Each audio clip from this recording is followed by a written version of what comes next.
শয়তানের বাচ্চা শয়তান, তোর সাহস কিভাবে হয় তুই আমার গায়ে হাত দেস? তুই জানোস আমি কে? আমি চৌধুরী পরিবারের ছোট ছেলে নিশানের গার্লফ্রেন্ড। তুই তো শেষ, তোর আজকে খবর আছে। প্রিমিসকে ধমকি দিতে থাকে। এইগুলো দেখে বাকি মেয়েরাও সেই মেয়ের কাছে চলে আসে।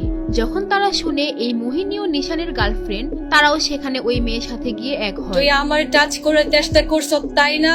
দেখিস এইবার তোর কত বড় শাস্তি হয়। তোর হাতে তো বেশি চলে তাই না? কিছুক্ষণের মধ্যে দেখিস তোর কি অবস্থা হয়। তুই জানোস না তুই কি করছ? তুই কালে এখন চাইতে দেখবি। মেয়েটি পড়ে গিয়ে কিছুটা ঘাবড়ে গিয়েছিল। এর চেয়ে বেশি সে ভয় পাচ্ছে প্রিমিসকে সে ধমকি দিয়ে। সে জানে না কে এই ছেলে, কাকে সে ধমকি দিয়েছে। কিন্তু বাকি মেয়েরা মোহিনীর এমন ধমক দেখে তারাও শুরু করে দেয়। এই ফকিরের বাচ্চা এক নম্বর বেশরম। ওর সাহস কেমনে হয় মোহিনীর গায়ে হাত দেওয়ার? তোর কে এখানে মরতে মন চায়?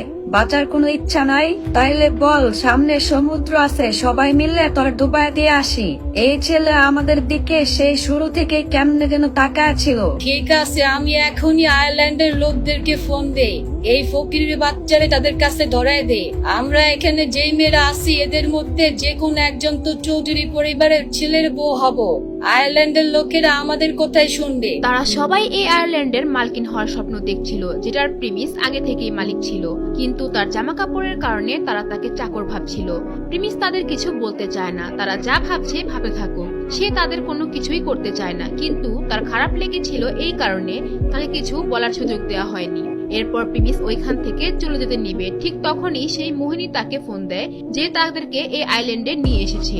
এরপর হঠাৎ সেখানে একজন হাজির হয়। আরে নিশান স্যার, আপনি এখানে? নিশানের নাম শুনে বাকি মেয়েরা সবাই অনেক খুশি হয়ে যায়। এইদিকে মোহিনীরও নিশানের কথা শুনে তার রাগ কমে যায় আর নিশানের কাছে চলে যায়। কিন্তু সাথে সাথে মোলাকাত করার কিছুক্ষণ পর মোহিনী নিশানকে বলে,